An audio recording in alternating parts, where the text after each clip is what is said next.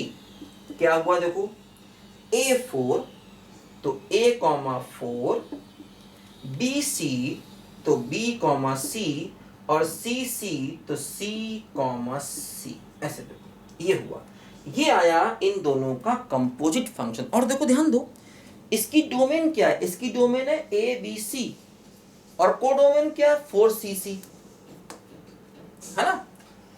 देखो इसकी डोमेन है ABC, इसकी डोमेन है AB12। डोमेन का कोई पॉइंट छूटना नहीं चाहिए। देखो A को भी इमेज मिली, B को भी इमेज मिली, 1 को भी इमेज मिली, और 2 को भी इमेज मिली। देखो यहां पर, अब देखो इस फंक्शन की डोमेन चेंज हो गई।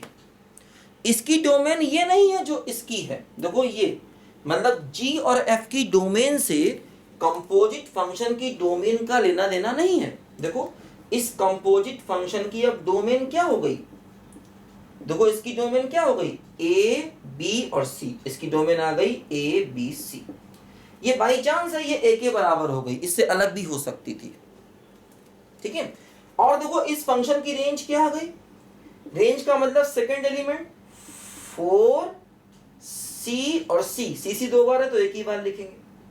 4CC, C और C दो बार है तो एक ही बार लिखेंगे। देखो पहले एलिमेंट्स क्या है, पहले एलिमेंट है ABC, देखो पहले एलिमेंट क्या होगा ABC। दूसरे क्या है 4CC, तो 4C, C को एक ही बार लिखेंगे। तो ध्यान रखना, कंपोजिशन की डोमेन रेंज का F और G की डोमेन रेंज से दूर दूर तक कोई लेना देना नहीं है। कंपोजिशन की डोमेन और रेंज कुछ भी हो सकती है, कुछ भी। ठीक है, ये बात ध्यान देना। जैसे कई लोग ये समझते हैं कि इसकी डोमेन वो होगी जो F की होगी, ना, कभी नहीं, ऐसा नहीं होगा। जरूरी नहीं है कि इसकी डोमेन F की, बाई चांस यहां आ गया, लेकिन जरूरी नहीं इसकी डोमेन F के बराबर हो। वो छोट कम ज्यादा पॉइंट डोमेन में हो सकते हैं कंपोजिशन के, ये बात ध्यान देना। ठीक है, तो सबसे बड़ी बात क्या कि जब F कंपोजिशन G निकालना था ना, तो F को लेफ्ट में लिखा और G को राइट में। जब ये निकालना होगा तो G लेफ्ट में आएगा, F राइट में जाएगा। लिखो लिखो, बताते हैं, वही बताते हैं, लिखो जल्दी लिखो, फटाफट लिखो।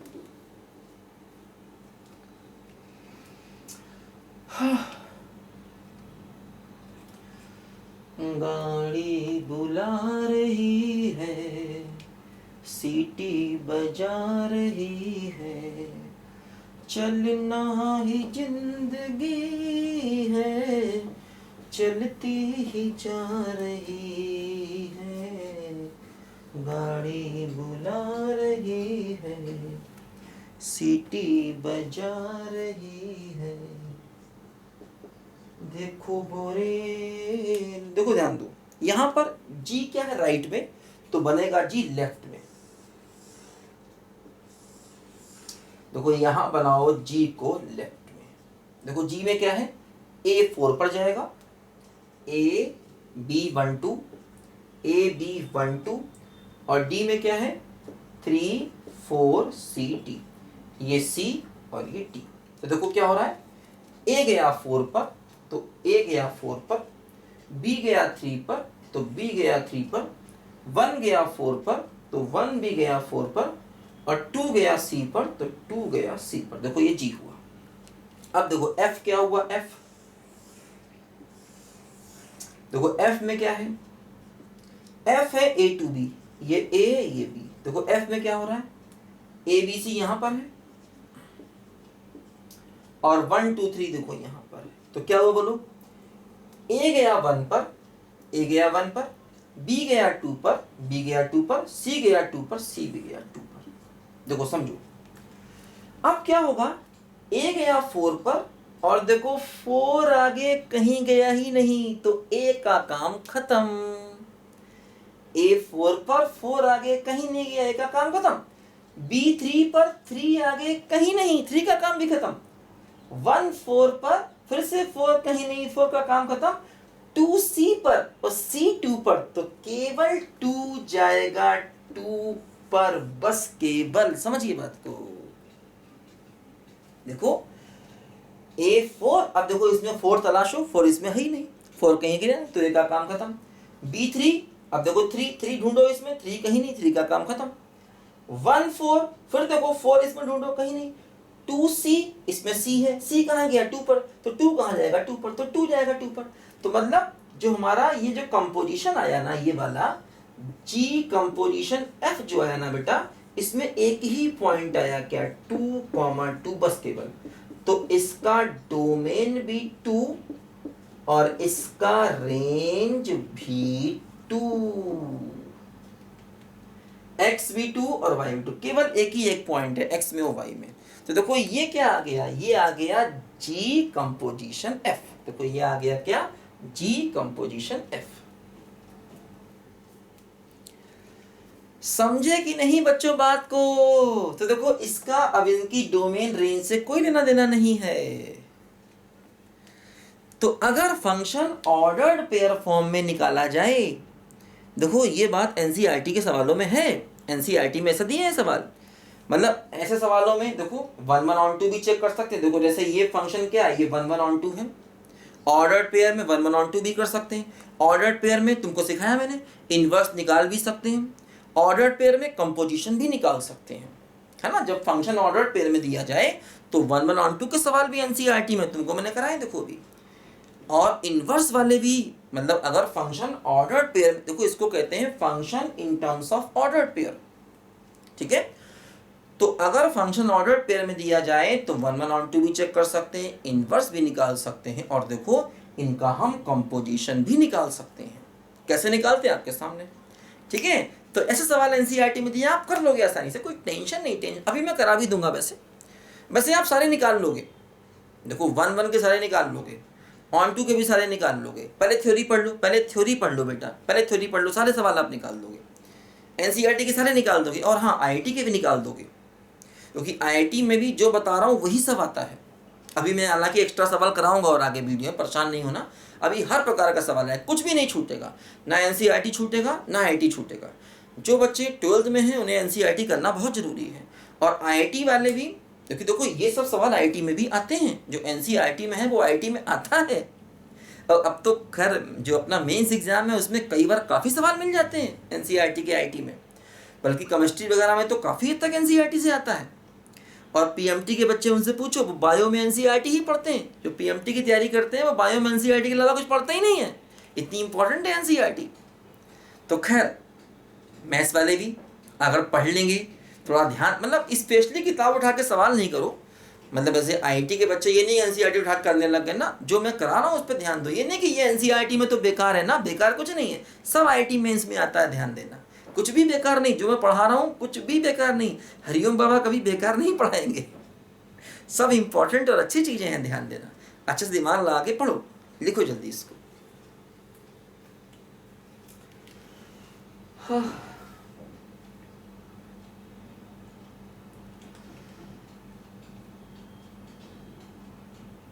हो बड़ी देर भई नंद लाला, तेरी राह तके ब्रिजबाला। ग्वाल बाल एक एक से पूछे, कहाँ है मुरली वाला रे। बड़ी देर भई नंद लाला, तेरी राह तके ब्रिजबाला। ग्वाल बाल एक एक से पूछे, कहाँ है मुरली वाला। बड़ी देर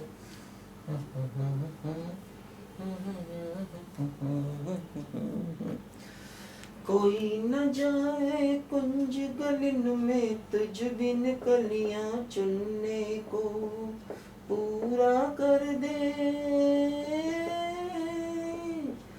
पूरा कर दे आज बचन वो गीता में जो तूने दिया।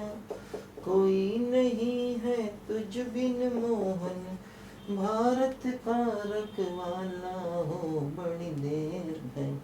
देखो बच्चों, ऐसा क्वेश्चन दिया जाए, आसान है, इन टर्म्स ऑफ एक्स है, इजी है, काफी कर लेंगे। लेकिन देखो इसमें तुमको बेटा मैं एक बात समझाना चाहता हूं जो बहुत इंपॉर्टेंट है, समझे? देखो क्या बात, इसको करके ही समझ में आएगी बात।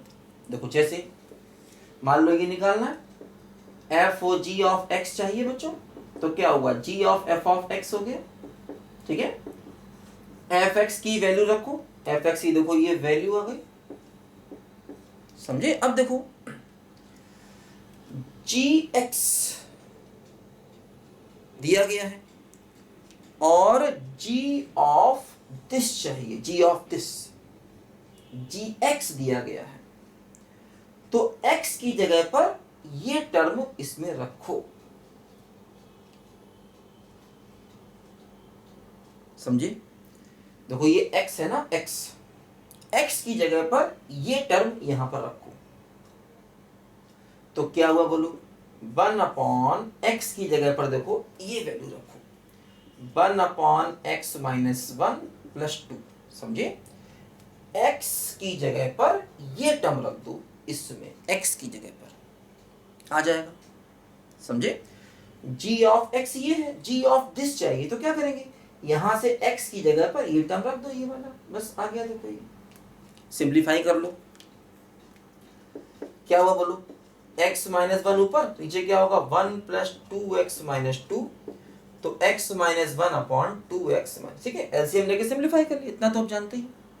ये फंक्शन आ गया, क्या फंक्शन आया बोलो, g ऑफ f, ये आया f कंपोजिशन g, उल्टा पढ़ते हैं ना, क्या पढ़ते हैं, f कंपोजिशन g, हमेशा उल्टा पढ़ते हैं, ध्यान देना। देखो बच्चों, जैसे ये फंक्शन आया, अब तुमसे कहा जाए इस फंक्शन का डोमेन बताइए, तो तुमने देखा क्या कि डिनोमिनेटर 0 ना हो, तो तुमने r में से 1/2 को निकाल के बाहर कर दिया, क्योंकि देखो डिनोमिनेटर 0 कब होगा, जब x 1/2 होगा, 2x - 1 0, तो x बराबर क्या हो गया बोलो, 1/2, तो r में से 1/2 को निकाल के बाहर कर दिया, क्योंकि डिनोमिनेटर 1/2 पर 0 है ना। देखो ध्यान दो, हमने डोमेन ये लिखा, बस यहीं पर हम गलती करते हैं कई बार। देखो ये बात बहुत इंपॉर्टेंट समझो, देखो क्या है बेटा, इस फंक्शन को तो देखना ही देखना है, लेकिन जो फंक्शन तुमने बीच में यूज किया है उसको भी देखना है। देखो तुमने बीच में fx का यूज किया है, fx देखो ये जो अंदर वाला फंक्शन होता है ना, उसको भी देखना है, हमेशा मेन फंक्शन को देखना है और जो अंदर है उसको देखना है। अब देखो ये कहां पर डिफाइन नहीं है, 1 पर, तो हमें 1 भी निकालना होगा, जो बच्चे भूल जाते हैं, ये गलती बहुत बड़े बड़े लोग कर देते हैं कि इसको देखकर डोमेन लिख देते हैं ना, इसको तो देखना ही है, साथ में जो फंक्शन आपने बीच रास्ते में अंदर अंदर यूज किया ना, उसको भी देखना है, वो कहां डिफाइन नहीं है, 1 पर, तो 1 को भी निकालेंगे, ये हमारी डोमेन का फाइनल आंसर आएगा बच्चों, ध्यान रखना, ये बात बहुत इंपॉर्टेंट है।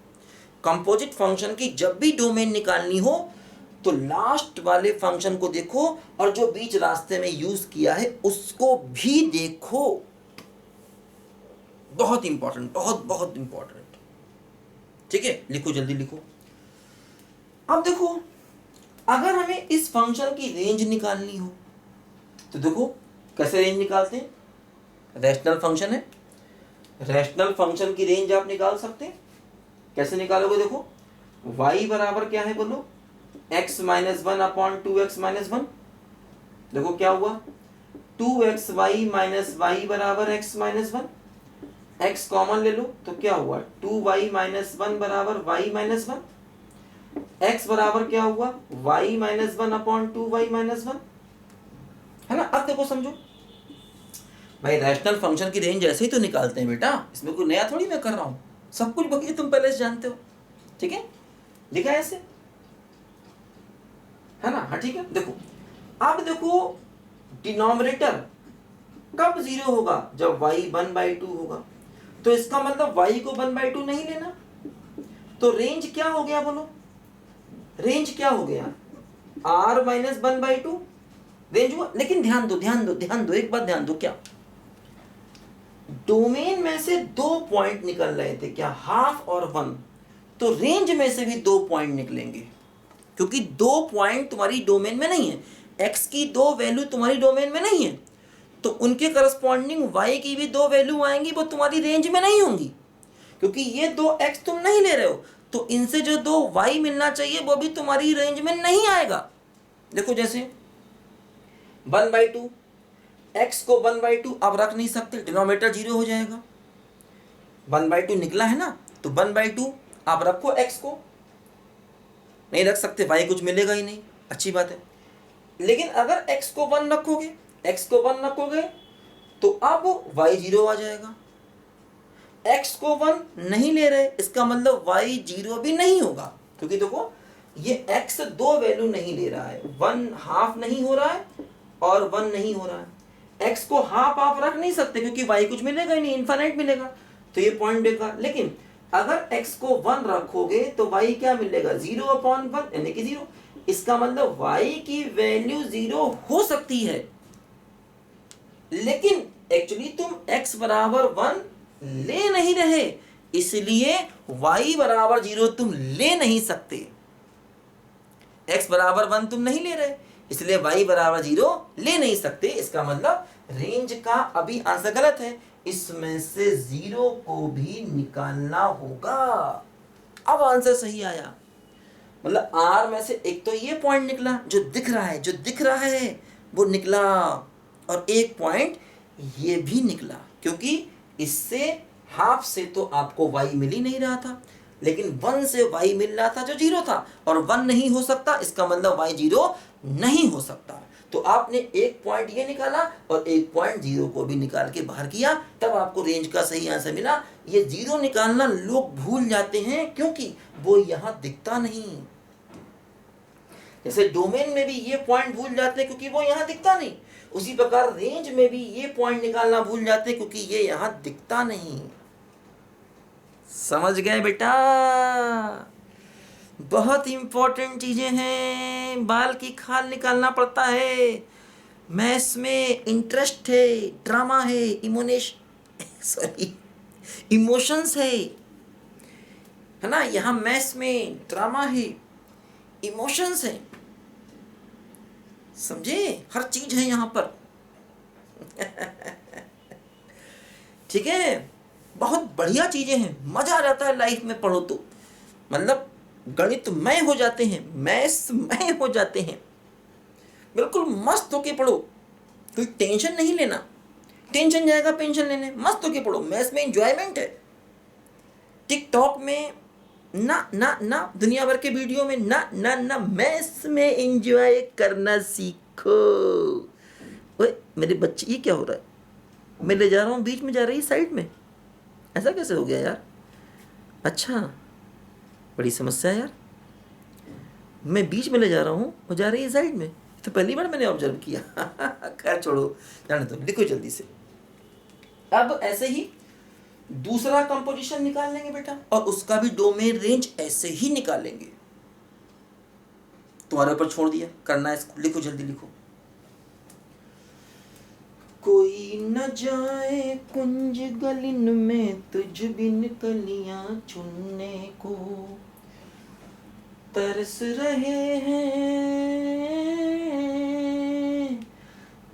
रहे हैं यमुना के तट धुन मुरली की सुनने को, कोई नहीं है तुझ बिन मोहन भारत का रखवाला हो, बड़ी देर भई मंडला तेरी राह तकी बिजवाला। देखो ध्यान दो बच्चों, मान लो एक और क्वेश्चन करते हैं, भाई क्वेश्चन करना तो अपना जन्म सिद्ध अधिकार है, क्वेश्चन तो करेंगे ही करेंगे, क्वेश्चन नहीं करेंगे तो क्या करेंगे। एफ एक्स बराबर दिस बेटा और जी एक्स बराबर दिस बेटा, समझे। देखो हाँ क्या करते हैं, निकालते हैं F composition G of X और G composition F of X निकालते हैं। क्या निकालना है, गॉफ और फॉग, फॉग निकालना है, फॉग, फॉग चलना है आजकल, ठीक है। देखो परेशान मत हो, सब कुछ होगा।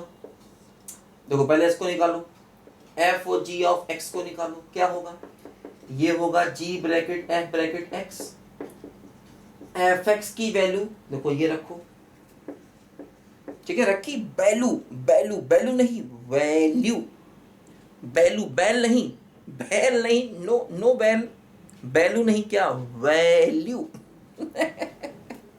अरे भैया ये अंग्रेजी है, बड़ी मुश्किल से आती है, वाह वाह साशा, सब सब सब करना पड़ता है और कई जगह तो ऐसा होता है जब बोलना सीखते हैं बदल देते हैं वो, कि भैया नहीं अब ये बोलेंगे, बड़ी टेंशन में आ जाते हैं हम तो। खैर ध्यान दो, ठीक है, एफ एस की वैल्यू रखी। अब देखो g of this, ji x ये है, तो जी ऑफ दिस क्या होगा, एक्स की जगह रूट एक्स रखो, समझे, एक्स की जगह पर रूट एक्स रखो, तो रूट एक्स का स्क्वायर माइनस 1, तो क्या हो गया बोलो, ये हो गया एक्स माइनस 1, ठीक है।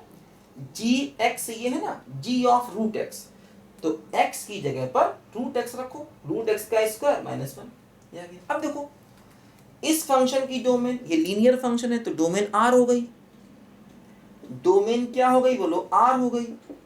लेकिन फिर गलती कर गए, इसको नहीं, रास्ते में तो कुछ यूज किया है ना, रास्ते में क्या यूज किया, F x, f x, f x क्या है, रूट एक्स, इसका डोमेन क्या है बोलो, इसका डोमेन है 0 टू इंफिनिटी, है ना। इसको देख करके डोमेन आर मत लिख देना, रास्ते में ये यूज किया है, इसका डोमेन 0 टू इंफिनिटी, तो इन दोनों का क्या लेना है, इंटरसेक्शन लेना है, इंटरसेक्शन, तो फाइनली आंसर क्या आएगा, 0 टू इंफिनिटी आएगा मेरे प्यारे बच्चों, ये डोमेन का आंसर आया,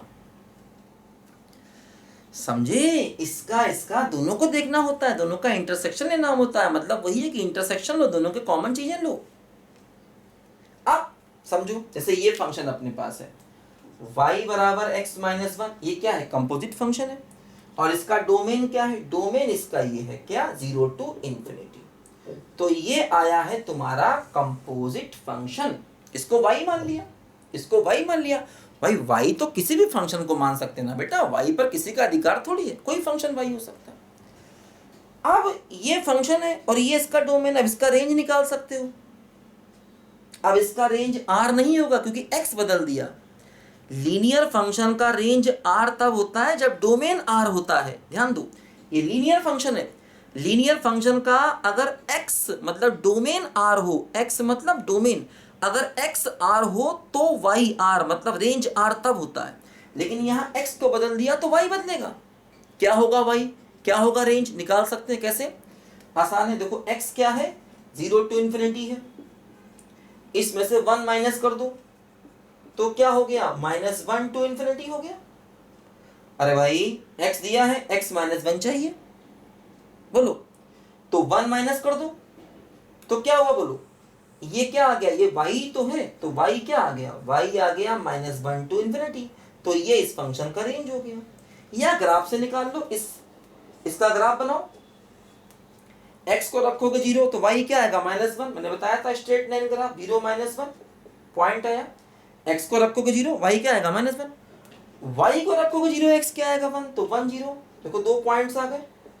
अब 2 पॉइंट से आप एक ग्राफ बना लो, देखो ये स्ट्रेट लाइन ग्राफ बन गया, हमेशा स्ट्रेट लाइन ग्राफ ऐसे ही बनाते हैं, x को रखो 0 y निकालो, y को रखो 0 x निकालो।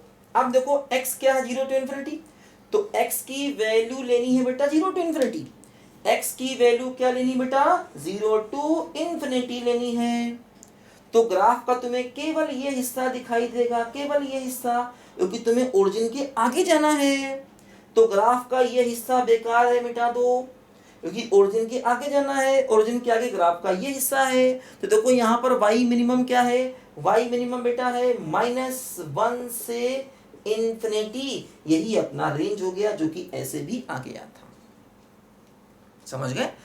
तो कंपोजिट फंक्शन की डोमेन रेंज निकालना एक बहुत इंपॉर्टेंट है, ध्यान देना बेटा। ये 12th में भी पूछा जाता है और आईटी में तो ये बहुत सवाल आते ही आते हैं, इंपॉर्टेंट है सब, ये करना है अच्छे से बच्चों को। लिखो जल्दी से।